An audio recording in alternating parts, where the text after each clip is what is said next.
Toronto, 1985. On a quiet night at Pearson International Airport, everything was running exactly the way it always did. Cargo trucks lined up beside the loading bays. Workers moved in routine, lifting, sealing, recording. It was just another shift at one of North America's busiest airports. But hidden inside that routine was the beginning of something no one could see coming. Around 11:40 p.m., a small crate marked Fragile Electronics was scanned, tagged and scheduled for a morning flight to Vancouver. The paperwork was perfect. The logbook was signed. The camera showed nothing unusual. Yet by sunrise, the crate was gone. The shift supervisor called it a misplacement. The police called it a clerical error. No one thought it was a theft. After all, who would dare steal from Canada's most secure airport, a place crawling with cameras, guards, and patrol dogs? But that single crate was just the beginning. Over the next few months, more shipments quietly vanished. Small things at first, a few hard drives, cameras, computer chips. Items easy to overlook, easy to blame on paperwork or delays. It wasn't until years later that investigators realized someone had been stealing from them all along. Not once, not twice, but for 15 years straight, a single man, working alone inside one of the most protected facilities in the country, had quietly robbed millions in goods while standing right under the airport's own security cameras. And for more than a decade, no one noticed. Some officers would later say, he didn't just steal cargo, he stole our confidence. What makes this story unbelievable isn't just the scale of the theft, but the patience behind it. For 15 years, he studied every weakness, every blind spot, every moment when the system looked the other way. And by the time anyone realized what had happened, it was already too late. This is the untold story of the longest-running airport robbery in North American history, and the man who almost got away with it. Inside the cargo terminal, hundreds of men worked every day, drivers, loaders, supervisors, inspectors, each wearing the same uniform, following the same schedule, repeating the same routine. Among them was a man who never stood out. He arrived early, never missed a shift, and smiled at everyone. To most, he was just another quiet worker trying to make a living. But behind that calm face, he was memorizing everything, every door, every camera angle, every timing of the guards' coffee breaks. He wasn't rushing. He was waiting. He had come to Canada in the early 80s with nothing but a few dollars and a dream, the kind of dream that millions of immigrants carry. But somewhere along the way, that dream changed. The long nights, the low pay, the invisible life, they all built a quiet anger inside him. And when he realized how the system worked, he also realized how easy it was to trick it. His job as a driver gave him access. He could move shipments in and out of the terminal without anyone asking questions. The guards trusted him. The staff liked him, and trust was his weapon. One night, after finishing his shift, he noticed something strange. A shipment had been left unsealed near the loading bay. No one around. No cameras pointed at that corner. It was a moment so small, most people would have ignored it, but he didn't. He quietly checked the manifest, a list of electronics worth tens of thousands of dollars. He looked around. The terminal was empty. Without hesitation, he moved the crate onto his truck, not to deliver it, but to keep it. No alarms, no witnesses, no proof. The next morning, everything looked normal. The shipment was marked delivered. The paperwork was perfect. It worked, and in that moment, something inside him changed. What began as one impulsive decision slowly became a habit, then a pattern, then a system. For him, it wasn't just about money anymore. It was control.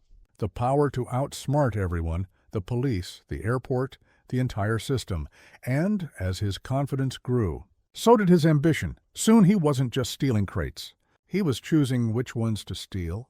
He learned which shipments had the most value, gold, computers, rare electronics, and how to make them disappear without leaving a trace. By the time the airport began to suspect something was wrong, he had already been stealing from them for over 7 years, and still, no one even knew his name. Once he discovered the holes in the system, he did what every successful operator does. He organized. The airport was enormous, hundreds of shipments a day, dozens of loading bays, and a paperwork culture that trusted humans more than machines. That trust became his entry point. He started small. A quiet word at the end of a shift, a coffee and a friendly smile. A few dollars slipped into a palm when a payday was late. The first worker agreed after being offered a single, irresistible sum, enough to cover a month's rent. From there, the pattern repeated: find the person who is vulnerable, offer relief, and then ask for a favor that seemed harmless. Move a crate a few feet, mark a shipment delivered on the clipboard, sign a manifest. Nobody checked twice. He never used violence. He never threatened families. What he paid for was loyalty, and loyalty bought cheap. Within a year, his network included loaders, a night shift supervisor who looked the other way during odd hours, and a couple of drivers who would ferry goods to his truck without asking questions. Each member had a role, and each role was small enough to avoid suspicion. A single person doing a single small thing rarely sets off alarms. The system itself helped him. Inventory records were handwritten in some sections. Many crates were stored in corners without barcodes. Cameras covered the major aisles, but there were blind spots at the edges where cameras overlapped imperfectly. Shipments moved so fast that mistakes were easy to explain. Delayed flights, mislabeled pallets, human error. He learned to read the manifest the way a banker reads a balance sheet. He could tell at a glance which crates were likely to contain electronics, which carried clothing, and which had higher value items simply from the routing codes and origin labels. He began to target shipments strategically, not every crate, but the ones that would sell quickly and disappear. To move the goods out of the airport, he relied on routine. His truck was ordinary. His paperwork was ordinary. When a crate was quietly loaded, it might be relabeled in transit or repackaged at a nearby warehouse he rented under a false name. There the contents were inventoried, sorted, and passed down a small chain of buyers, pawn shops, small retailers, and eventually, strangers who never asked too many questions. He created layers: the loader who swore he never saw anything, the supervisor who shrugged when manifests didn't match, the buyer who paid cash without a receipt. Each layer made the trail fainter. The airport thought it was a series of small, unrelated losses. He had turned a busy international hub into a pipeline. Most remarkable of all, he kept the operation steady for years by treating it like a job that paid well and asked little. In a place where many people felt invisible, he gave them temporary relief, and in return bought a silence that lasted a decade and a half. It wasn't chaos, it was careful engineering of human weakness. And it was working. By the early 1990s, what began as a single theft had evolved into something no one could trace. A perfect system hiding in plain sight. Every stolen shipment passed through invisible channels, logged, moved, erased. Every person in his circle played their role as if it were part of the routine. The airport security relied on paperwork, and paperwork could lie. If a crate went missing, someone filed a delay report. If it never reappeared, another form explained it away. Damaged in transit. Mislabeled. Customs issue. Each excuse sounded normal. Each delay believable. It was brilliance disguised as bureaucracy. He never stole too much at once. That was his genius. He understood human suspicion better than any security system ever could. $1 million theft would cause chaos, but a few $1,000s here and there? That just got lost in the noise. He called it the drip. Small, steady, constant. Just enough to make a fortune, never enough to spark an investigation. Some nights he would drive home through the snow, the back of his truck loaded with crates of electronics. Gold, even rare art pieces, and no one would stop him. He would look at the city lights of Toronto shimmering in the distance and smile. Not out of joy, but disbelief. 15 years in this country, and finally, he felt in control. He bought nothing flashy. No expensive cars, no mansions, no sudden lifestyle change. He knew greed was loud, and he needed to stay silent. The money flowed quietly into shell companies, storage units, and accounts under false names. Some goods were sold through small-time dealers, some moved across borders, and others disappeared entirely. To outsiders, he was still just a quiet airport worker, polite, punctual, invisible. But behind the uniform was a man who ran a black market empire, one that fed off the blind spots of an entire system. Over the years, new security managers came and went. Each tried to find where the shipments were vanishing. None succeeded. Every time they ran an audit, the records matched perfectly. What they didn't know was that the man who fixed those records was sitting in the same meetings, nodding along as they blamed clerical errors. The operation had become so efficient that even when one or two members left or got fired, the system didn't stop. He had built something that could run without him, a machine powered by greed, fear, and quiet loyalty. And yet, every empire, no matter how quiet, eventually leaves a shadow. One mistake was all it would take. One missing form, one careless worker, one shipment too valuable to ignore. And when that moment finally came, the perfect system began to crack. Every long game ends with a small mistake, one so minor that it feels meaningless at first. For 15 years, he had perfected his rhythm. Every crate, every name, every signature was calculated. But one winter night in 1997, something slipped. A shipment of gold coins, valued at nearly $2 million, was routed through his terminal. It wasn't part of his usual plan, too high profile, too risky. But greed has a strange way of whispering when you think you've beaten the system. The manifest looked simple enough. 4 crates marked industrial components, but he knew what was inside. The codes, the destination, even the flight pattern told him everything. This time, he decided to take it. His team followed the usual steps. Paperwork adjusted, crates moved, manifest signed. Everything looked perfect, except for one small oversight. One crate, just one, was logged by a new clerk who didn't yet understand how things worked around here. She entered the serial code twice, once on the main form and once on her personal copy. When the shipment went missing, the double entry stood out. For the first time, there was a clean paper trail leading to a single location, his terminal.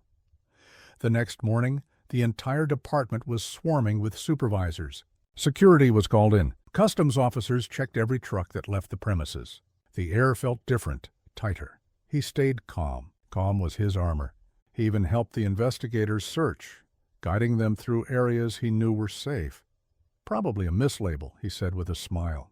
Happens all the time, but inside he felt something he hadn't felt in years. Pressure. The kind that seeps in when control starts to fade. Days later, investigators traced a single truck that had left the terminal that night. The manifest listed standard cargo, but the timestamp didn't match. A small, almost invisible error, but enough to raise suspicion. His name didn't appear on any report. He'd made sure of that. But whispers began to spread. Workers started asking quiet questions. A supervisor who once looked away now looked worried. The network built on silence was starting to tremble. For the first time, he realized something terrifying. The same system that protected him could also expose him. The same workers he paid could talk. The same papers that hid his thefts could now prove them. He decided to disappear for a while, take a leave, lay low, let the noise die down. But what he didn't know was that the gold shipment had already triggered an alert at the federal level. For 15 years, no one had noticed him.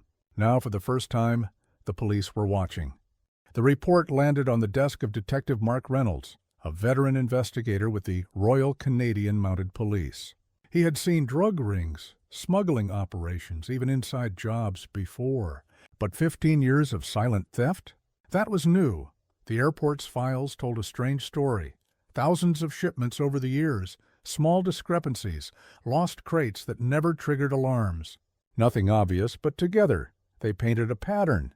Someone's been bleeding this place dry, Reynolds muttered, flipping through reports that went back over a decade.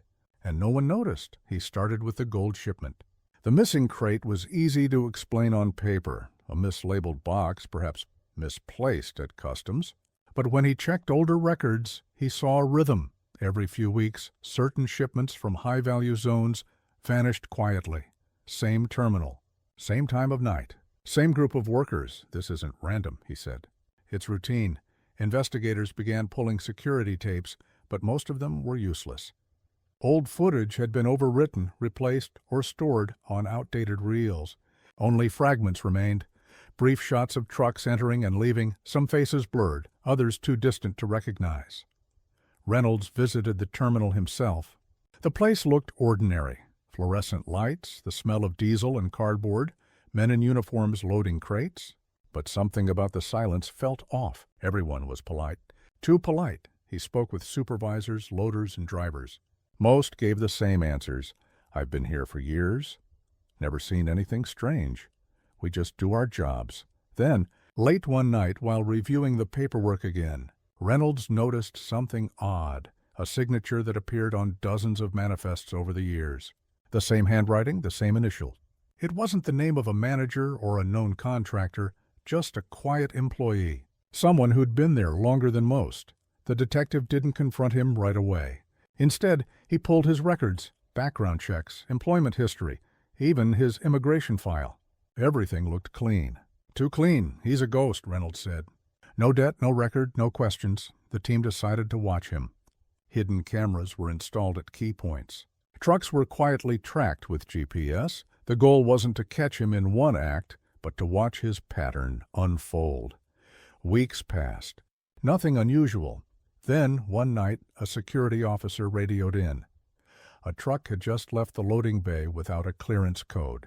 The license plate matched one of the monitored vehicles. Inside, crates marked Fragile Electronics. It was him.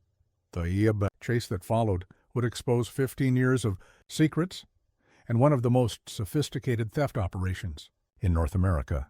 The quiet worker had finally stepped into the light. By spring, the investigation had turned from quiet observation to a silent hunt. Detective Reynolds knew confronting him too soon would ruin everything. The man was cautious, too smart to make the same mistake twice. If they wanted to catch him, they had to think like him. So they built a trap. A shipment was staged. 4 crates of high-value electronics logged under a fake company name, routed through the same terminal. The paperwork was flawless. The timing? Predictable. Exactly the kind of bait their suspect couldn't resist. Hidden cameras were installed near every loading bay. Motion sensors were placed along the access roads. Even the drivers on duty that night were undercover officers. For weeks, nothing happened. The crates sat untouched, blending into the background of thousands of other shipments. Then, on a quiet Thursday night, just after 2 a.m., movement. A truck, his truck, pulled up beside the marked crates. The cameras caught him stepping out, clipboard in hand, wearing the same uniform he had worn for years. Calm, confident, routine. He inspected the labels, signed the manifest, and waved to the guard at the far end. The guard waved back. He'd seen that face 1,000 times before. Within minutes, 2 crates were loaded. No alarms, no hesitation. The man had done this too many times to falter now. From a surveillance van parked nearby, Reynolds and his team watched in silence. "He's doing it," whispered an officer. "Not yet," Reynolds replied. "Let him finish." The truck rolled out of the terminal and toward the outer gate. That's when the detective gave the signal. Roadblocks appeared out of nowhere. Police cruisers blocking both exits, red and blue lights flashing through the fog. For a moment, the man didn't move. He just sat there, hands gripping the steering wheel, eyes fixed on the lights ahead. Then, slowly, he stepped out. Calm, almost resigned. Officers surrounded him, shouting commands. But he didn't resist. He simply looked at Reynolds. No fear, no anger, just a faint, tired smile. "Took you long enough," he said quietly. Inside the truck, the crates were untouched. Everything was still sealed. He hadn't even opened them yet. He had been caught in the act, but not in the theft, and that made the case far more complicated than anyone imagined. After 15 years of invisible crimes, the man who had stolen millions without leaving a trace was finally in handcuffs. But proving it? That was going to be a different kind of battle. The cold metal chair creaked as he sat down. In front of him, A dim light buzzed, and behind it, Detective Reynolds, the man who had been chasing his shadow for months. The suspect didn't look like a criminal. His uniform was clean, his hands steady, his eyes quiet. You could mistake him for any other worker, someone who clocked in, did his job, and went home. But the file in front of Reynolds told a different story. 15 years, over $30 million in missing goods, and a trail of falsified paperwork so perfect it looked mechanical. "You've been busy," Reynolds said, sliding the file across the table. 15 years, huh? That's impressive." The man didn't reply. He simply smiled faintly and looked down at his hands. "Why?" Reynolds asked after a pause. "You had a steady job. No record, no enemies. Why risk it?" The man looked up, his voice calm. "Risk? I didn't risk anything." "The system did." Reynolds leaned forward. "Explain. You think I'm the only one?" He said quietly. "You think this place runs on honesty? The rich move their money, the managers move their bonuses, and people like me, we move crates. You call it theft. I call it balance." Reynolds studied him for a long moment. There was no anger in his tone, no regret, just an unsettling calm. "You stole millions," Reynolds said. "No," the man interrupted. "I recycled what they didn't value. If I hadn't taken it, someone else would have. I just organized it better." He laughed softly, as if remembering something. "You know what the funny part is? They never even noticed. For 15 years, I lived right under their cameras, and nobody looked twice. I didn't hide. They just didn't see." The detective's expression hardened. "You're going away for a long time," the man shrugged. "Maybe, but it won't change anything. Someone will take my place. Someone always does." Silence filled the room, heavy, cold, final. Outside reporters were already gathering. "The airport ghost," they called him. The man who stole time. But inside that interrogation room, he wasn't a legend. He was a man who had turned routine into power, invisibility into survival. As he was led away, Reynolds looked at the empty chair, the file still open on the table. For 15 years. The airport's greatest weakness hadn't been its security. It had been trust, and the man who understood that trust better than anyone had used it until it destroyed him. The news broke like thunder. "The airport ghost caught after 15 years," screamed the headlines across North America. Every channel, every front page, every news anchor had the same story. The man who outsmarted one of the most secure airports in the world. Outside Toronto Pearson, police cars lined the cargo terminal. Officers were hauling out boxes of stolen electronics, jewelry, and cash. Years of theft, neatly hidden in plain sight. Workers who once laughed and ate lunch with him stood frozen, whispering to each other. Some couldn't believe it. Others were terrified, wondering if the police would come for them next. Inside the airport offices, chaos reigned. Supervisors were yelling, auditors were tearing through paperwork, and security officers stood in silence, ashamed that it had happened right under their noses. The entire system that had once felt unbreakable was suddenly full of holes. The local police chief addressed the press, his voice tense. "This is one of the most sophisticated, long-running theft operations in Canadian history.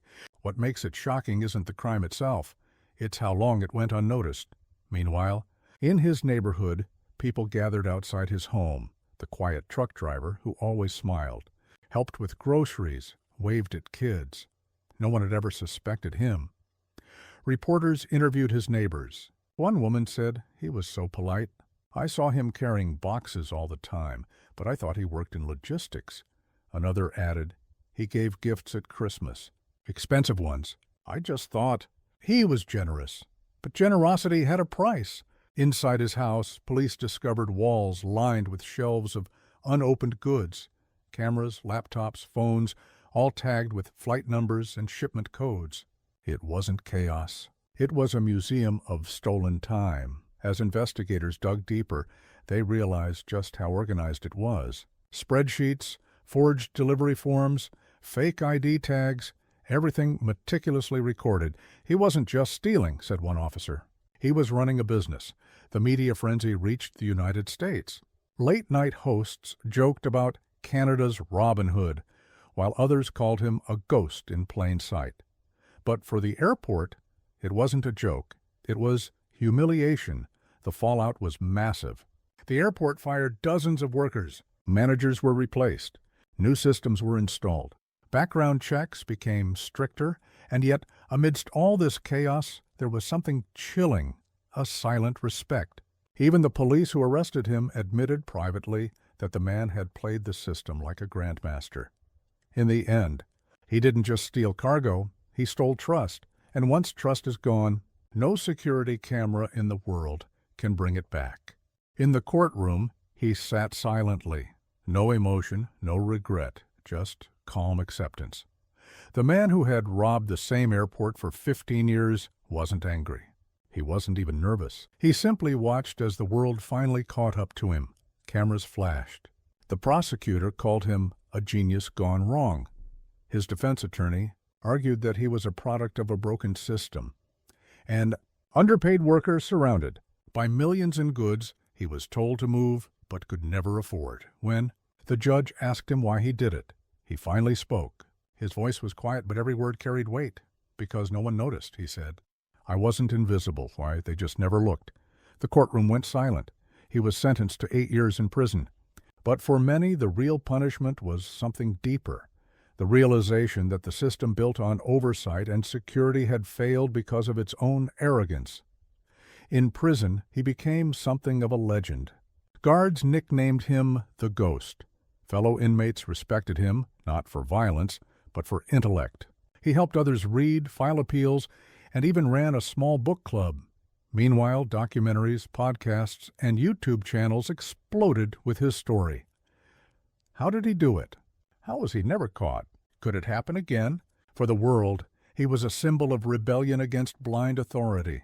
But for those who knew him, he was still the same quiet man who never missed a shift, never complained, and always smiled when no one else did. Years later, when he was released, he vanished. No one knew where he went. Some said he moved to the mountains of British Columbia.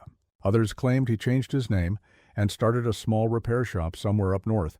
But one rumor stood out. A customs officer once reported a man driving a cargo van near the same airport late at night. When questioned, the man smiled and said he was lost. His ID checked out. He was free to go. The next morning, a single note was found at the airport gate. It read, "You built walls to keep me out. I only ever walked through the doors you left open." The police never confirmed if it was him. The airport refused to comment, but one thing was certain, he had changed everything. Security became smarter. Systems became tighter. But even now, some workers whisper that when a shipment goes missing, it's not a mistake. It's him, the Ghost, who walked among them for 15 years, and maybe still does.